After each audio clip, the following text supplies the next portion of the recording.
workers' costumes. And we're talking about the people who work in your room. I want to show you some costumes. We had one room one year that was, we tried to do class, so we stenciled around the room and so forth and so on. So blue string ties, different size for gals and guys. We had some straw hats for a bar. We just put a for our bartender, just put it around there.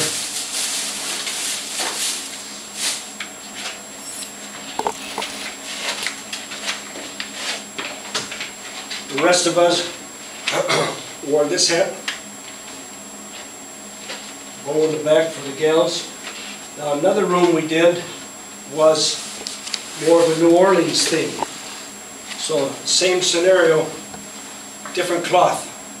Now the bit about these cloth, these are just pieces of cloth that have been torn and used. They're not stitched or anything. Now, here's a sash, just a plain piece of cloth, not hemmed together or anything. So if you want to be kind of avant-garde, there you are. If you want to be doing a New Orleans type parade, there you are. Now the big thing I want to point out about these pictures, one other thing. Another thing we did when we had the Groovy Lube, one of our gals took some pieces of felt and just made a little, forgot what these kind of berets. Little beret, yeah. So, had a beret, she made some green ones, some maroon ones. This must have been for my wife. It certainly doesn't fit me. Anyhow, and blue ones. Very simple. Now the big thing that I want to show you and point out on these costumes is, let's analyze them. So blue string ties. This was the Groovy Lube French, the bigger ties and the caps on them. Are you live?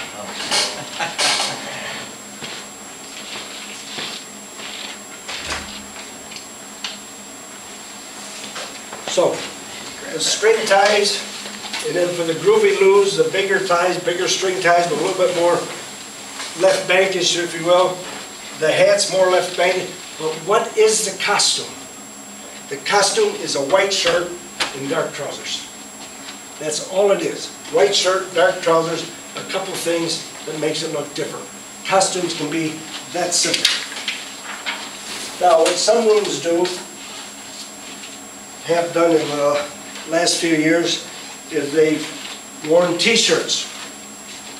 And that's great. You know, here comes back sister, right? That doesn't sound right. But anyhow, it was a show about a nun. And then on the back, the Brotherhood, and this of the Teamsters. And here was Archie's place, Archie Bunker.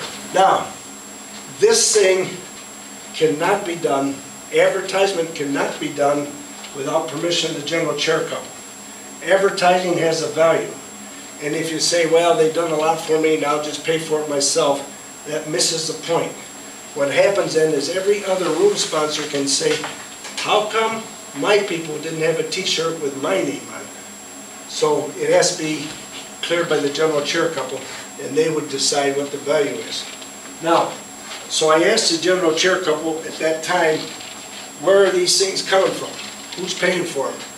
And here's his answer, by email. As with most expenses, some request reimbursement for the shirts and some don't. Ultimate Screen Printing on Hawley gives us street scenes sold on the Midway for costs. They are Carmel grads and have been pretty good to us. The individual room may get a good deal here, especially if they let Ultimate print their name on the sleeve or the back. So, some other ideas for, and here again, what is it? You know, slacks or jeans, some sort of shirt with a t-shirt over it. Incidentally, if you do something like that, wear a light shirt because street scenes gets warm.